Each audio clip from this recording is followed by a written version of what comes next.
이게 하다 보면 또 장난을 치고 싶단 말이지. 연애를 오래 쉬면 연애 세포가 죽나?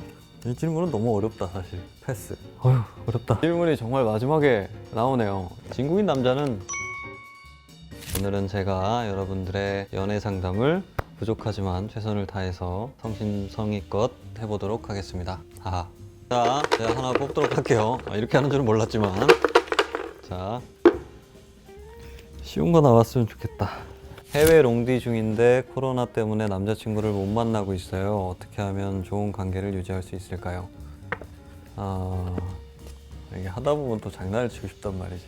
물리적으로 떨어져 있으니까 서로에 대한 신뢰가 가장 중요할 것 같은데, 본인 입장에서 할 수 있는 일은 사실은 상대한테 믿음을 주는 일밖에 없잖아요. 그 상대도 나한테 같은 마음의 믿음을 주면 좋겠지만 뭐 그거는 사실 그의 것이니까, 일단 내가 할 수 있는 건 최선을 다해서 상대에게 내가 널 사랑하고 있어 라는 어떤 강한 믿음을 주는 것이 유일한 방법이지 않을까 생각이 듭니다.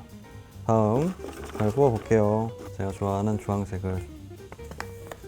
30대 중반인데 10살 어린 후배한테 고백을 받았어요. 어떻게 하면 좋을까요? 정말 어려운 고백입니다. 우선은 후배의 마음이 어느 정도의 깊이인지를 가늠을 해보시는 게 최우선인 것 같고, 10살 차이가 난다는 건 현실적인 어떤 문제들이 생기기에 충분히 너무나도 많죠. 남자는 이제 군대 갔다 와서 복학을 했을 테고 취업을 해야 될 테고, 결혼 생각이 있으신지는 모르겠지만 만약에 결혼을 고민하신다고 하면 연애를 하다가 어떤 문제들이 생길 수도 있으니, 시작을 하기 전에 이 상대가 나한테 얼마만큼 진심인지를 조금 가늠해 보셨으면 좋겠어요. 그렇습니다요. 자, 다음. 저의 마음을 상대방에게 전하고 싶은데 어떤 방법이 좋을까요? 일단 마음을 전하는 방법은 여러 가지가 있겠죠. 옆에 있는 이 마음을 전하고 싶은 상대한테 계속해서 티를 내는 방법도 있겠고, 그렇지만 사실 말로써 뱉거나 톡으로 보내거나 하는 거는 조금 자칫 오글거릴 수 있고, 말로 하는 건 특히나 뉘앙스에 따라서 의미가 달리 들릴 수도 있기 때문에 좀 편지를 진심을 담아서 한번 써보시면 어떨까. 맞춤법 잘 체크해서. 네, 거기서 깰 때가 많으니까. 좋아하는 사람 앞에서는 긴장해서 말을 잘 못해요. 어떻게 하면 긴장하지 않고 말할 수 있을까요? 저 같은 경우에는 지금 이 인터뷰를 하면서도 굉장히 긴장을 한 상태거든요. 팬들은 알겠지만 제가 팬미팅에 가서 얘기하는 건 상대적으로 굉장히 편해하거든요.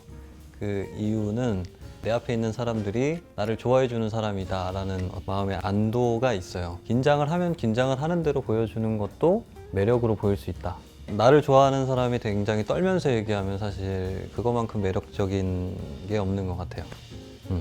어휴 어렵다. 연애를 오래 쉬어서 그런지 연애 세포가 모두 죽어버린 것 같아요. 이거는 어떻게 해줘야 되나. 안타깝군요. 연애를 오래 쉬면 연애 세포가 죽나? 사실 뭐 세포가 죽었다기보다는 가슴이 뛰는 사람이 안 나타난 게 아닐까 싶어요. 우리가 살다 보면 한 번쯤은 뭔가 가슴에 이런 감정이 하고 생기는 인물이 나타나면 그 세포는 분명히 살아날 겁니다. 저에게 고백한 사람이 있는데 마음 상하지 않게 거절하고 싶어요.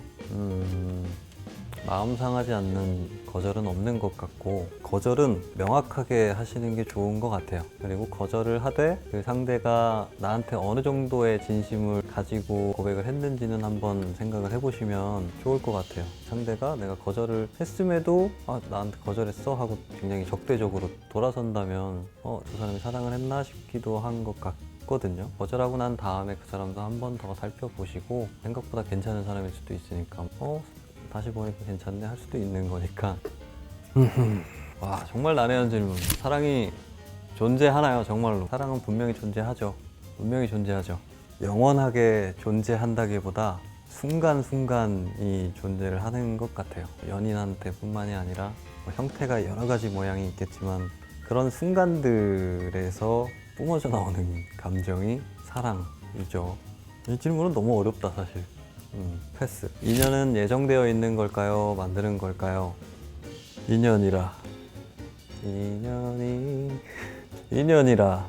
사랑은 타이밍이다 라고 하듯이 우연으로 시작해서 생기는 게 아닐까라고도 생각이 드는데, 생각을 해보면 만드는 것 같기도 해요. 그거지 뭐. 얼마나 간절한가에 따라서 다 다른 것 같아요. 연애 중인데 서로에 대한 신선함과 설렘을 계속 유지하고 싶어요. 왔다 마.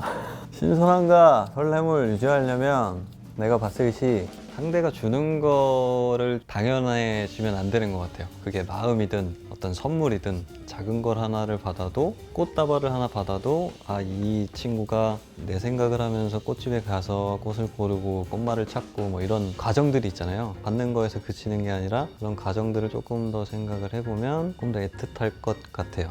조금 길게 유지를 할 수 있다라고 하면 방법이지 않을까. 막 억지로 노력한다고 되는 건 아니니까 지금 느끼시는 설렘을 잘 간직하셔서 연애가 길어지더라도 저장해 놨던 걸 한번 그때 다시 생각을 해보시면 좋을 것 같아요. 질문이 정말 다 어려워요. 내가 사랑하는 사람, 나를 사랑하는 사람. 제가 봤을 시 아무래도 저는 팬들한테 많이 사랑을 받고 사는 사람으로서 사랑을 받고 산다는 건 정말 행복한 일인 것 같아요. 이 둘 중에 굳이 선택을 해야 된다고 하면 나를 사랑하는 사람이라고 하고 싶어요. 나를 이해하고 있다, 날 응원하고 있다라는 것만으로도 굉장히 위안이 되기 때문에 그렇습니다. 아직 사귀기 전인 남자에게 부담스럽지 않은 선물을 주고 싶어요. 추천해 주세요. 제가 최근에 직접 구입한 것 중에 뭐 광고 아니고 마트에서 새로 나온 히팅되는 따뜻해지는 면도기가 있어요. 그게 써보니까 괜찮더라고요. 그래서 그거 아니면 그래서 무릎 밴딩으로 해서 그 마사지기, 운동 좋아하는 만약에 남자친구를 썸을 타시면 그런 거를 해주면 굉장히 센스 있고 뻔하지 않은 선물이 될 수 있지 않을까. 아하, 좋아하는 사람이 있는데 그 사람도 저에게 호감이 있는지 알고 싶어요. 이건 정말 어렵다. 이 질문하신 분도 아마 느끼지 않을까 싶어요. 이 상대하고 대화를 하다 보면 상대가 나한테 뭔가 어떤 여지나 감정을 주는구나 라고 느낄 텐데, 예를 들어 톡을 한다 하면 톡을 하는 와중에 내가 위문으로 질문을 던졌어. 근데 얘가 맞춤표나 느낌표로 끝냈어. 그리고 대화가 안 이어져. 그러면 기본적으로 이 상대는 나한테 호감이 없다고 봐야 되겠지. 근데 이 대화가 계속 흥미롭게 어떤 주제를 가지고 이어진다 라고 하면 기본적으로 어느 정도 호감을 갖고 있다 라고 봐도 될 것 같아요. 알아서 하십시오. 마지막 질문입니다. 어느덧 이런 거 정말 처음 해보는데 꽤 재밌기도 하면서도 어려워요. 이종석이 생각하는 진국인 남자. 와, 이 질문이 정말 마지막에 나오네요. 야, 세상에, 진국인 남자라. 뭔가 뻔하지 않게 대답을 하고 싶은데, 기본적으로 상대한테 한치의 의심과 어떤 의구심이 안 들게 하는 것과, 사실 이 사람의 존재가 있음으로 인해서 나의 불안이 절반이라도 줄어드는 것 같은 사람이 있잖아요. 근데 그거는 사실 뭐 그 남자가 아니라 내가 정하는 거겠지. 이 상대한테 그 정도의 신뢰를 주는 건. 진국인 남자는 나. 지금까지 이종석의 연애상담소였습니다. 엘르 유튜브 좋아요, 구독 눌러주시고 저는 갈게요. 안녕히 계세요.